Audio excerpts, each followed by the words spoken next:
Very good evening and welcome to the Buddhist Mahavihara's Facebook page. We are going live this evening here from BMV, and this is the Dhammadana series, and we have already now come to December of 2022, almost the year end. This evening, we have with us a very erudite and highly educated Buddhist monk who I believe is currently based in Sri Lanka, a very young monk. And this Bhante will be talking to us about mudita and also how mudita is a Buddhist practice that we can use in our daily lives for a happier life as well. So without much ado, I'd like to invite Bhante P Vijithananda to join us in the studio. Good evening, Bhante. Welcome to the Good Buddhist evening. Mahavihara. So before we start, let me quickly read Bhante's profile for those of you who are not very familiar, and also for me, because this is the first time I'm meeting Bhante here at the Dhammadana series. Now, Venerable Palmadule Vijitananda is a Sri Lankan monk. Now, he's highly recognized for his academic achievements in the traditional monastic education in Myanmar. Having ordained in under the late Arya Dhamma Mahathera in 2010, Bhante Vijitananda, as a novice, got the wonderful opportunity to continue his monastic education in Myanmar at a very early age. In Myanmar, the trajectory of Bhante Vijitananda's connections with monastic education has gone from a keen enthusiast to being professionally recognized for his academic pursuits, making him one of the record holders of the highly celebrated and toughest traditional monastic exams held in Myanmar. He won fourth place for the whole country in that exam. Now, as a way of rewarding his achievements, he was given the title of Abhivamsa, an honorific title only a few are given. He also successfully completed the 6-year degree program called Sasana Dajja Dhammacharya. Because of his academic and language skills, he got the opportunity to teach Buddhism in Myanmar, in the Myanmar language, in one of the reputed traditional academic colleges there. During his stay in Myanmar, he trained himself in the Mahasi meditation technique and stayed in different monasteries under the supervision of famous monastic teachers. At present, Bhante Vijitananda serves as a teacher at the newly built International Always. Institute of Theravada and conducts a few online classes as well. In addition, he has completed a postgraduate diploma in psychology at the University of Peradeniya and an MA in Pali at the PGIPBS of the Kelaniya University.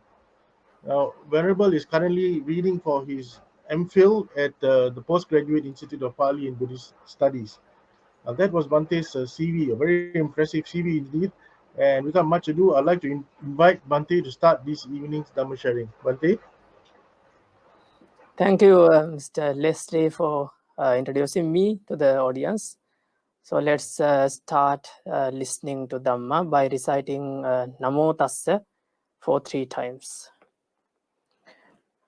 Namo Tassa Bhagavato Arahato Samma Sambuddhassa. Namo Tassa Bhagavato Arahato Samma Sambuddhassa. Namo Tassa Bhagavato Arahato Samma Sambuddhassa. Good evening, everyone. So I hope the audience, all the people who are listening to the Dhamma are familiar with the Buddhist teachings, because you all regularly listen to the Dhamma, and you all regularly associate Buddhist monks and Buddhist teachings. So I selected a topic today that can be immensely beneficial for your lives. A topic that is not just a theory, but is a practice that you can experience, that you can practice in your day-to-day lives.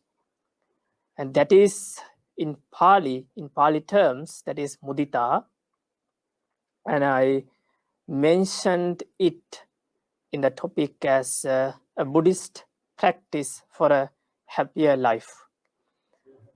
So this mudita is a term that many Buddhists and even non-Buddhists have heard of, because as a term, as a Pali term, it's a famous term. Maybe you have heard of Metta, Karuna, Mudita, and Upekha. We call them in Pali Brahma Vihara, sublime states or sublime abides. So among these 4 sublime abides or noble abides, mudita is one, the third one of them. Metta, Karuna, Mudita, and Upekha. So this term is familiar for many of us, but how many of us have practically experienced mudita? How many of us have developed mudita in ourselves? Do you have any experience with mudita? Can you explain mudita in few sentences? So many of them, this can be a challenge. The reason is that we do not often talk about this mental state. We do not often focus on this mental state. So when I call it a mental state is any quality, any factor that can be seen or that can be found, that can be experienced in our mind. In Buddhism, we separate the mind into 2 parts, the mind and the mental states. Mind is just the consciousness, just knowing things, just cognizing things, and the mental states are the other factors, other parts, other states that can be experienced in our mind. For example, greed or lust is not the mind but a mental state. Anger is not the mind but a mental state. When it comes to the good side, compassion is not the mind but a mental state. Loving kindness is not the mind but a mental state. And in Pali, saddha or faith is not the mind but a mental state. Sati or mindfulness is not the mind but a mental state. So this mudita is also a mental state. It is not the mind but it is something. It is a quality in our mind. It is a quality that can be experienced in our mind. It is a quality that can be developed in our mind. So so that is mudita. But how do you understand mudita? How can we describe mudita? Mudita is, in simple words, mudita is joy. Mudita is happiness. So to develop mudita is to develop joy, to develop happiness. But happiness about what? Joy about what? Mudita is the joy or happiness about our own happiness, our own success, and also about others' happiness and others' success. So because of that, we can call mudita a secondary happiness or a vicarious happiness, happiness about happiness, happiness about success. In other ways, we translate mudita as sympathetic joy. Sympathetic joy. It is joy and it is also sympathetic when someone else is happy, when someone else is joyful, when someone else is delightful. We sympathetically joy it, we rejoice it, we become happy about it. So that is mudita. Maybe you have even heard this description about mudita. Mudita is being happy about yours and other people's happiness and success. But have you experienced it in yourself, and have you tried to develop it in yourself? In Buddhism, we learn this mudita or this sympathetic joy under the 40 types of meditations. We call them samatha bhavana or tranquil meditation, tranquility meditations, which means Buddhism suggests you, encourages you to develop it. It's not just a mental state that is hiding within ourselves, but that is something we should try to improve within ourselves. And by improving it, you can experience various benefits in this self and also in the next life. And the ultimate goal of Buddhism is to attain Nibbana. So this mudita practice also helps you to reach that ultimate goal. So here I would like to, before going further, before explaining further about this mudita practice, I would like to pay attention to something else, that is, many people nowadays see and interpret Buddhism as a pessimism. People see Buddhism as a pessimistic religion. The reason is that, or the reason they tell is that Buddhism focuses on suffering. Buddhism always talks about suffering. And Buddhism always focuses on the negative aspects of the world, the negative aspects of the existence. Why can't we focus on the positive sides? Why can't we talk about the happiness?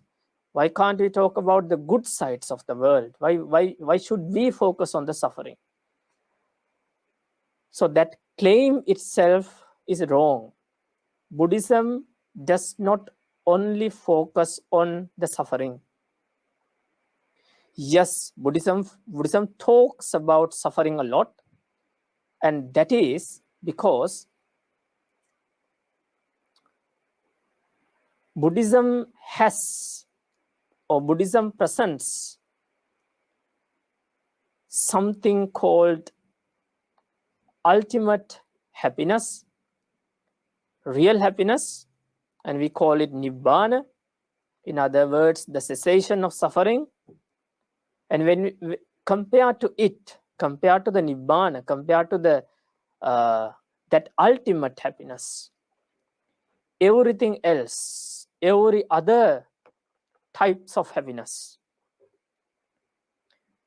cannot even be called as happiness, according to the Buddhist doctrine. When you compare all types of happiness that we can experience in our day-to-day life, in this mundane world, when we compare them with the ultimate happiness, which is Nibbana, all these things all types of other happiness can even be called as suffering. But remember, that is because we compared it with the ultimate happiness that is taught in the Buddhism. But when we come to the worldly speaking, when we talk about the worldly things, when the Buddha, even Buddha himself talks about the worldly things, he appreciates, he recognizes the worldly happiness as happiness. He recognizes the joyful experiences as joyful. If you have learned the Theravada Abhidhamma, you may have heard that we talk about, Somanassa Vedana or Sukha Vedana. That is happiness. The physical and mental comfort, we call them by the terms Sukha or Somanassa, happiness or comfort. In Buddhism, we recognize the worldly happiness as happiness. But that means we in Buddhism encourages the followers to realize or understand the reality as it is. In Buddhism, the Buddhism encourages us to see happiness as happiness and to see suffering as suffering. And again, in the next step, when the follower is to attain the ultimate happiness, then he is encouraged to see the negative sides, negative aspects of all mundane experiences. And that is why in Buddhist teachings you find everything is suffering. That is a comparison. But this practice we are learning today, we are focusing on today, is a good proof that Buddhism teaches their followers to appreciate the joy, to appreciate the happiness. So in this mudita practice, as I mentioned earlier, we focus on happiness, we focus on goal, we focus on joy within ourselves and in others. We focus on the both. First, let's think, why should we develop this quality? Why shouldn't we ignore this quality? Actually, we can say in our traditions, we have forgotten this great mental state that have great benefits. But why should we focus on this? Why should we talk a lot about this? Why should we ourselves develop this and encourage our loved ones to develop this? The reason is that there are one opposite mental state, that is to say envy or jealousy, in other words, that we experience in a daily basis when maybe our friends or someone we know attain something that we do not have. We feel envious, we feel jealous, and that envy or jealousy burns ourselves. When the envy arises within ourselves, that's a burning feeling. That's not a good feeling. No one of us likes to experience envy or jealousy because that's not a good feeling. And in a Buddhist viewpoint, envy, jealousy, they are unwholesome mental states. They are not good mental states. In this life and also in the in the samsara or in the afterlife, envy does not give you good results. It always results bad. Let's say you have a good friend, and he or she has something very good to tell you, to come and tell you. Maybe he or she passed an exam or attained a life goal or something like that, and he or she comes to you and explain what happened with a smiling face or laughing face. And at that moment, if you are feeling envious, if you are feeling jealous, that can affect your friendship as well. This is something very common. This is not something that happens rarely.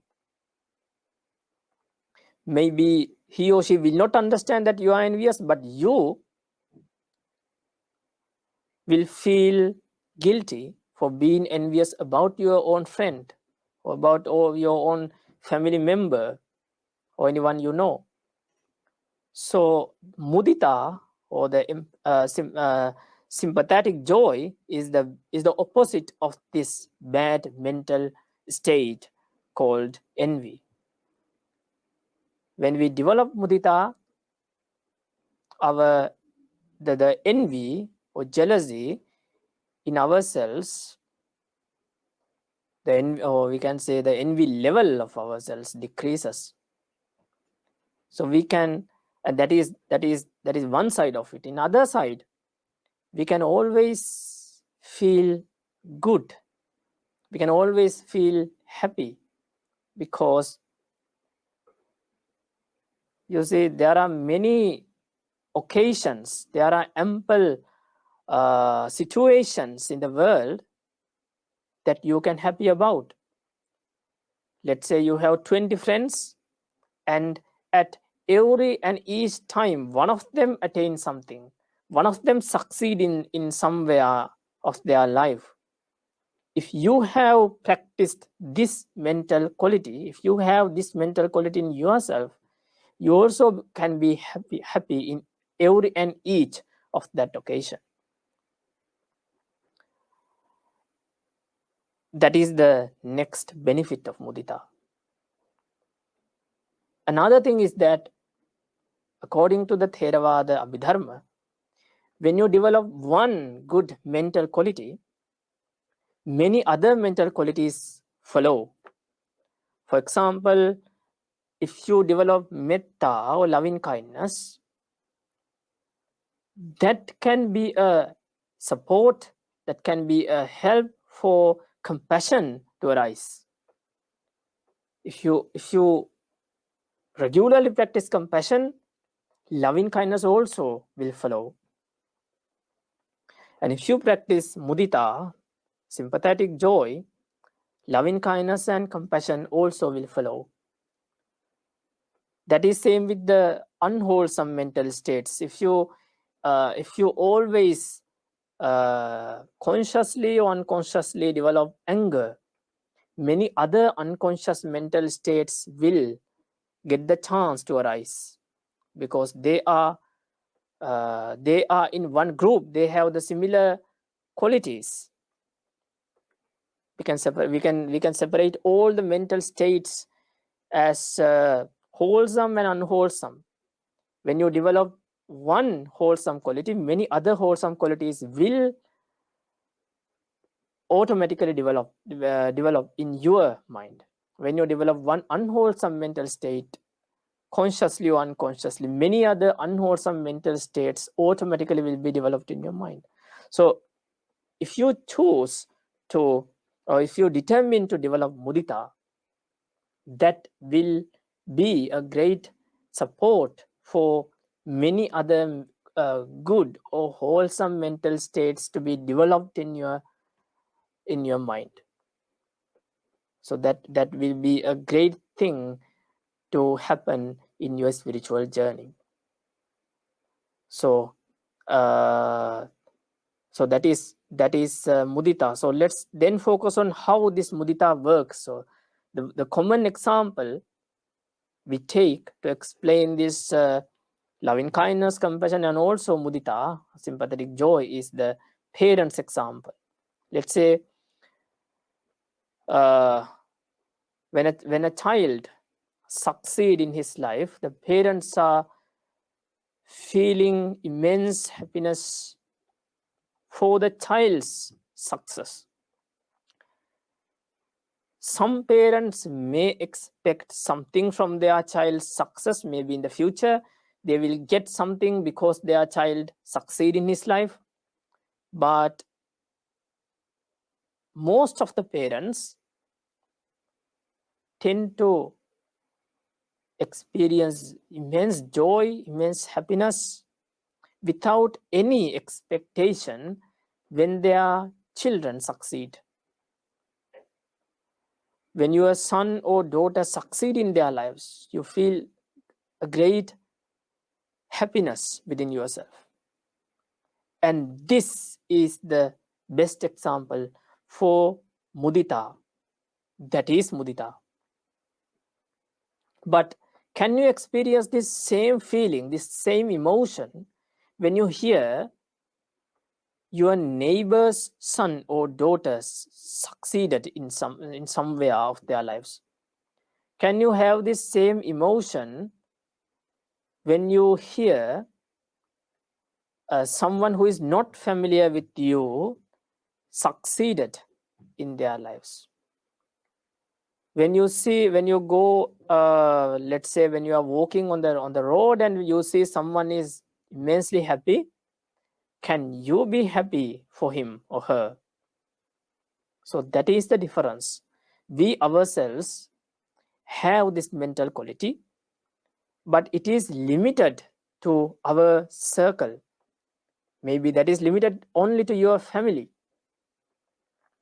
In our mudita practice, what we do is we develop this mudita towards your family, towards your neighbors, towards your relatives and your friends and all you know, and also towards all you don't know. So that is the wholesome type of joy taught in Buddhism. That is sympathetic joy.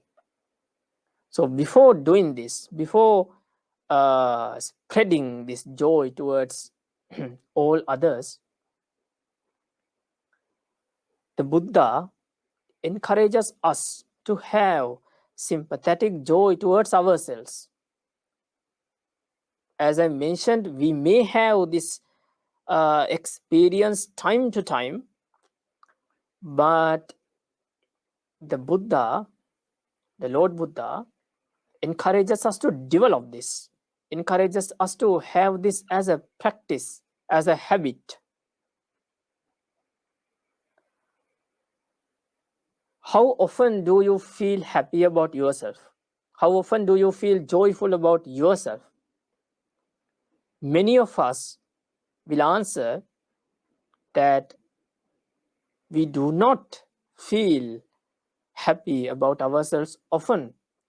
Time to time, maybe rarely, we feel happy about ourselves, but most of the time, in most people, there is that habit of looking for the negative sides of ourselves, negative sides of themselves, the bad aspects of ourselves. We always focus on the bad sides of ourselves, not the good sides.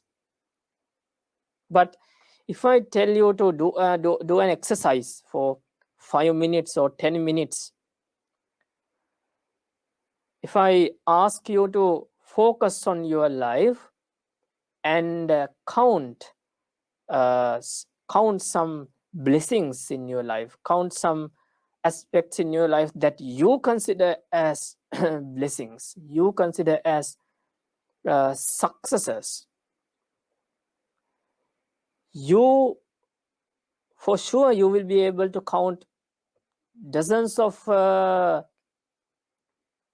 such aspects, because every and each of us have such dozens of aspects in our lives.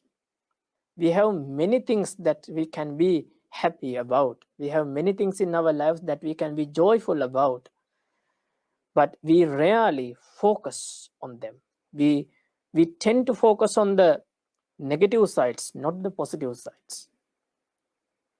So maybe you would think then that focusing on the positive, focusing on the good aspects of ourselves can be something artificial.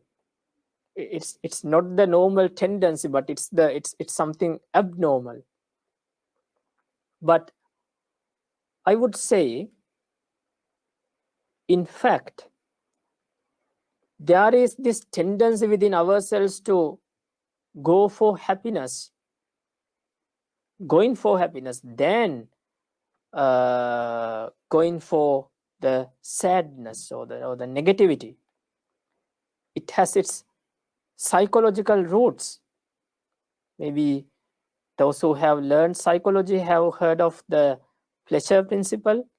That is something in our innermost, how to say, it's in the unconscious part of ourselves, and that pleasure principle simply means we always seek for the pleasurable things. We always seek for the happiness. We always want joy. That is an innermost drive that is there within ourselves, in each and every one of us. That is what psychology say. So if we practice this mudita practice, or if we start to develop this sympathetic joy practice, we can be able to experience this joy, experience this pleasure. Most of the times, whenever we find something good about ourselves, we can be happy. Whenever we find something good about our friend, we can be happy. Whenever we hear or see something good about our family, our friends, our relatives, we can be happy. So that is what we can expect from this mudita practice. So where we stopped is, first we have to focus on ourselves and try to find good aspects of ourselves.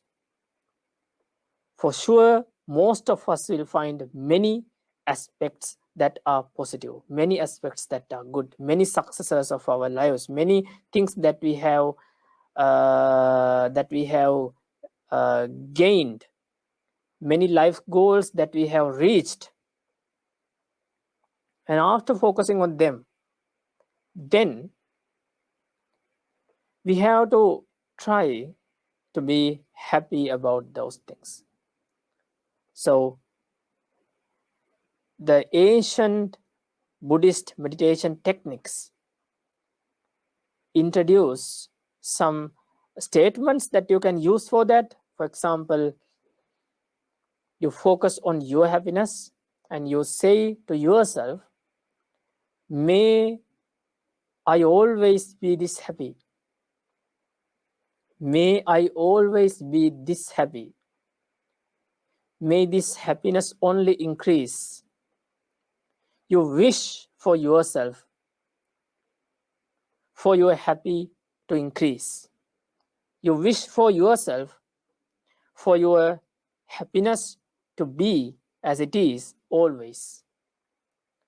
And you have to repeatedly say these statements to yourself. At first, in the beginning, you will not feel anything if you don't have any experience with this good mental state, which is mudita. But as you practice, maybe you can allocate few minutes a day to practice mudita towards yourself. When you go to bed before sleeping, maybe you can focus on whole day, from the morning to night, and you can think of some aspects that you can be happy about yourself, and then you can develop this practice to be happy about yourself. So actually in the modern world we call this gratitude, right? We call this gratitude, but now you can see this gratitude has I would say the Buddha has taught, has guided us a practice that we can develop gratitude, and also that we can develop spiritually at the same time. So this Buddhist path is not just for being happy, but as you know, every and each practice that is taught in Buddhism focuses on its ultimate goal, that is Nibbana, the cessation of suffering.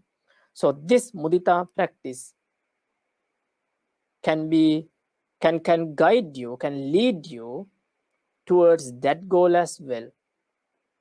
So that is spreading mudita towards yourself, and then spreading mudita towards others. This can be a difficult task at the beginning, because I mean, for someone who does not have such attitudes, such feelings about others, some people they originally have such kind of attitudes, and for them this may not be a difficult task. So the ancient Buddhist techniques guide us to first spread mudita towards your best friend, really best friend. Because if you have a real best friend, whenever you see or hear that your best friend is happy, when he or she is joyful, automatically a joy, a happy feeling arises in yourself. So that is not something you have to strive for, that is not something you have to struggle for, that automatically arises. So start from him or her.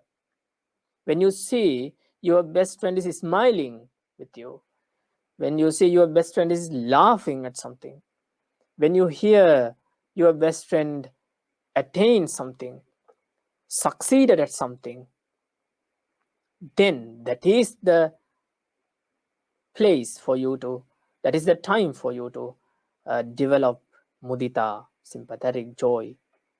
You can say to yourself, may his or her happiness only increase. May she or he be always this happy. Say it to yourself few times, maybe 10 times, and your joy will double and triple. And when you comfortably feel mudita or sympathetic joy towards your friend, then you can spread it towards others as well. Maybe your family members, your relatives, your neighbors, and towards the people that you do not know. You are going to the office and there are many people that you see on the way. So whenever you see someone smiling, someone laughing, someone who is happy about something, no matter what, you can say to yourself this mudita statements. And if you practice this for few days, you will experience a huge change yourself. There will be hundreds of opportunities each and every day for you to be happy. There will be hundreds of opportunities for you to be happy about yourself as well. You will find more and more good aspects of yourself. You will see lesser and lesser bad aspects or negative aspects of yourself. So this is what mudita can do. This is how mudita can change ourselves. So the Visuddhimagga, the Buddhist Asian Buddhist text that presents the guidance for all the Buddhist meditations, mention that one of the opposites of mudita is arati, unhappiness or boredom. Even so, this arati, or we translated it as boredom, unhappiness, disappears when you develop mudita. Buddha himself in one sutta admonished his own son, Venerable Rahula, to develop mudita. And as the benefit of developing mudita, the Buddha mentioned that this arati or boredom, unhappiness, disappears because of mudita. So by practicing mudita, you can experience a long-lasting happiness. The reason is that, let's say you develop mudita for just 10 minutes per day before going to sleep or in the early morning. What you are doing is you are focusing on the happiness. You are merely focusing on the happiness. You do not focus on anything else. Not the suffering, not the not deep statements in Buddhism or anything else, but just the happiness. Happiness is a simple idea that anyone can focus very easily. So when you focus on happiness for 10 minutes, and that is not just focusing on happiness, but you are developing happiness in yourself as well for 10 minutes, that can influence your whole day. That 10 minutes happiness practice can influence your whole day. And I have read in an article, there was a research there was a psychological research, and a group of people were asked to write about something very good, very pleasurable memory, very good memory that they had in their mind for 20 minutes a day. For 20 minutes a day, they had to focus on that experience and they had to write it. They were asked to write it. And they were asked to write it in a day-to-day basis, regularly, for, as I can remember, for a few weeks. And then after that, when they again examined the group, all of them admitted that their happiness level has increased. They were experiencing happiness more often. So this mudita practice has this very benefit. We are focusing on happiness, we are developing happiness in ourselves, and that influences our whole day. If you develop this mudita for few days, few weeks, few months, that can influence your whole life. So that's why in the beginning I mentioned, this is a hidden practice in Buddhism. We often talk about loving kindness, we often talk about compassion, but we rarely talk about sympathetic joy. But if someone really develop this sympathetic joy, he or she can experience immense benefits. His or her life can immensely change for the good side. So I invite all the people who listen to the Dhamma talk today to try this. This is a Buddhist practice. You can read about this practice in Visuddhimagga and many other Buddha's suttas. So and this is also found in the 4 sublime states. We call them Brahma Vihara, Metta, Karuna, Mudita, and Upekha. Mudita is the 3rd one of them. So please read about this mudita. please ask. If you have someone knowledgeable, you can ask for guidance.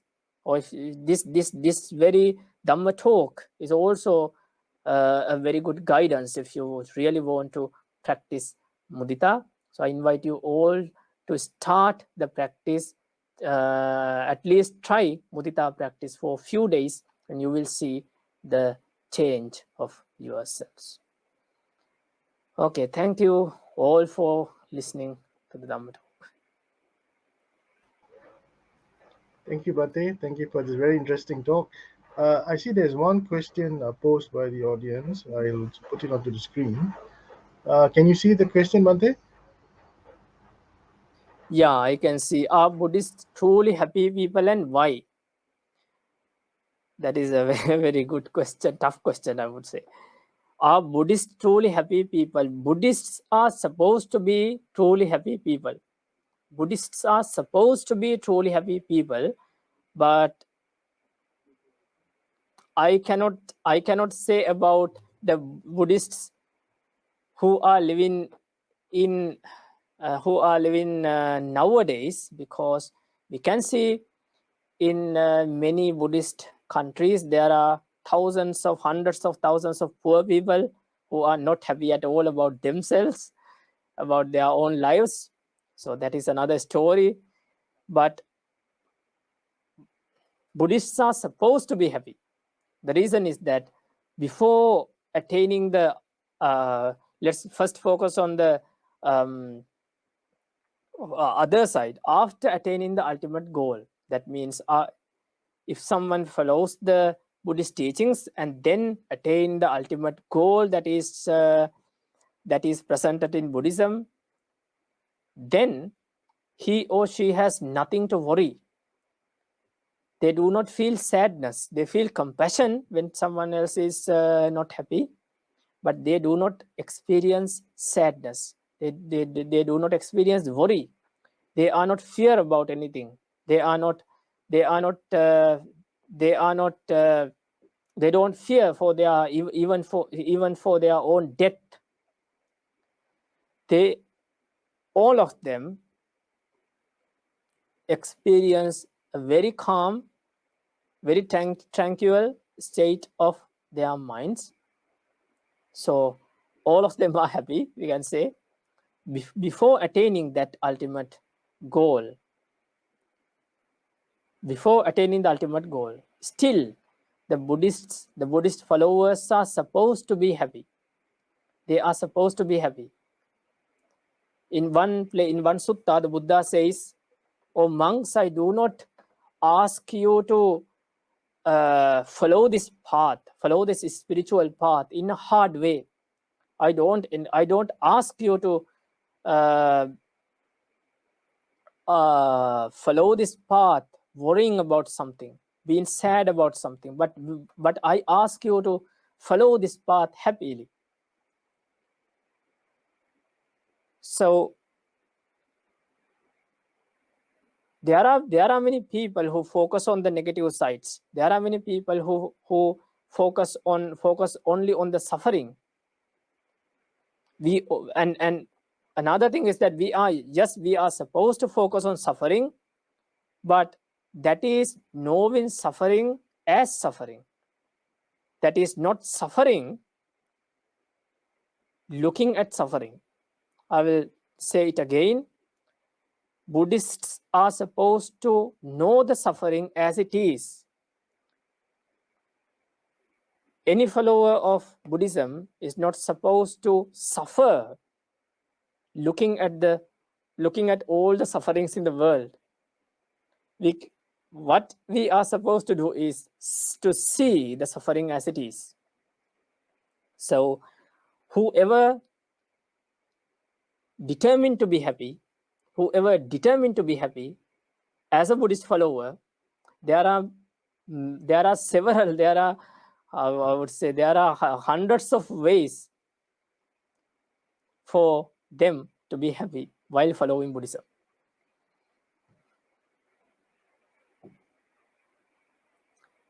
Yeah.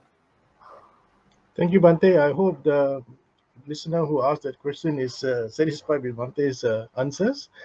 Bhante, I have a personal question as well.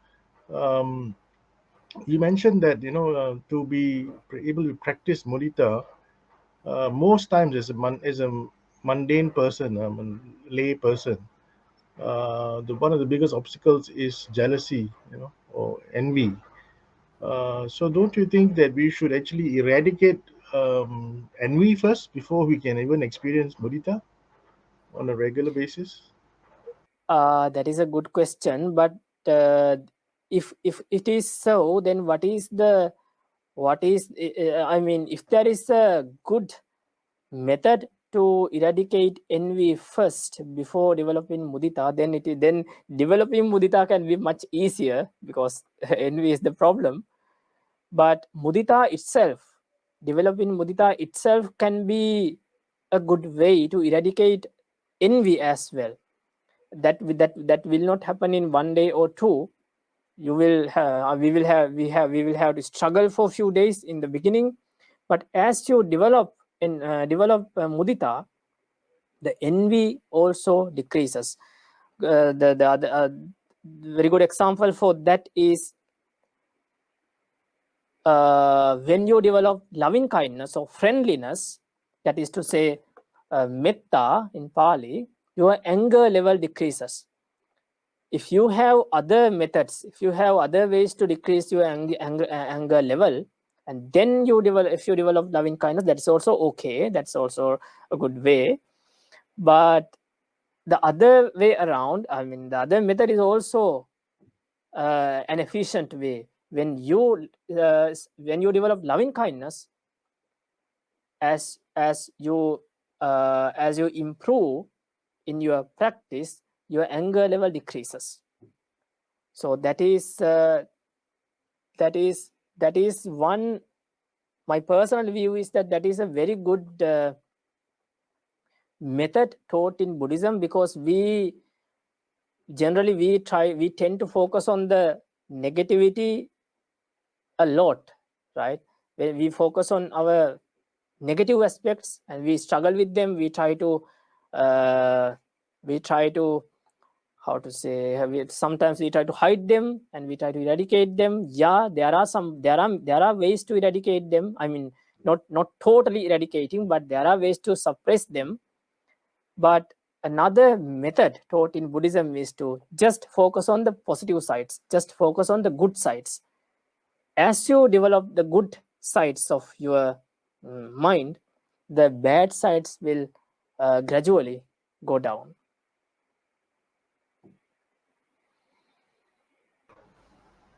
Thank you, Bhante. Thank you for the reply. I think, yeah, we will have to concentrate on the positive as opposed to concentrating on the negatives. I don't see any more questions from the audience. So maybe now we can proceed to the Anumodana to transfer the merits to the devas and also the departed beings. Okay, then let's recite the Pali verses and transfer all the merits that we have accumulated in while listening this Dhamma talk to the devas and the departed beings. Idang vo nyati nang hotu sukhita hontu nyatayo. Idang vo nyati nang hotu sukhita hontu nyatayo. Idang vo nyati nang hotu sukhita hontu nyatayo. Ittavata ca amhehi sambhatang punya sampadang sabbe deva anumodantu sabba sampatti siddhya. Ittavata ca amhehi sambhatang punya sampadang sabbe bhuta anumodantu sabba sampatti siddhya. Ittavata ca amhehi sambhatang punya sampadang sabbe satta anumodantu sabba sampatti siddhya. And all these merits that we have accumulated so far may lead us all to the ultimate bliss of Nibbana. Idang me punya kammang asavakkaya vahang hotu. Idang me punya kammang asavakkaya vahang hotu. Idang me punya kammang asavakkaya vahang hotu. Sabba dukkha pamunchatu. Sadhu, sadhu, sadhu. May you all be healthy and happy. Thank you, Bhante. Thank you. Thank you for conducting the Anumodana. So we've come to the end of this evening's Dhamma sharing by Bhante Vijithananda. I hope you all had benefited from Bhante's discourse, and we can practice mudita and take it to the different level and be more happy people on planet Earth. And so, on behalf of the Committee of Management and the monks of the Buddhist Mahavihara, let me take this opportunity to thank Bhante for joining us this evening and sharing his Dhamma knowledge. I know he's a very busy person. I also wish you all the success in your academic career, Bhante. I know you're sitting for some exams. It's very soon. I wish you all the best in your exams. Also to our sponsors this evening for sponsoring this Dhamma talk, and also to all our listeners who paid attention to Bhante over the past hour or so. Thank you for joining us, and we will see you soon. And Sukhi Hotu.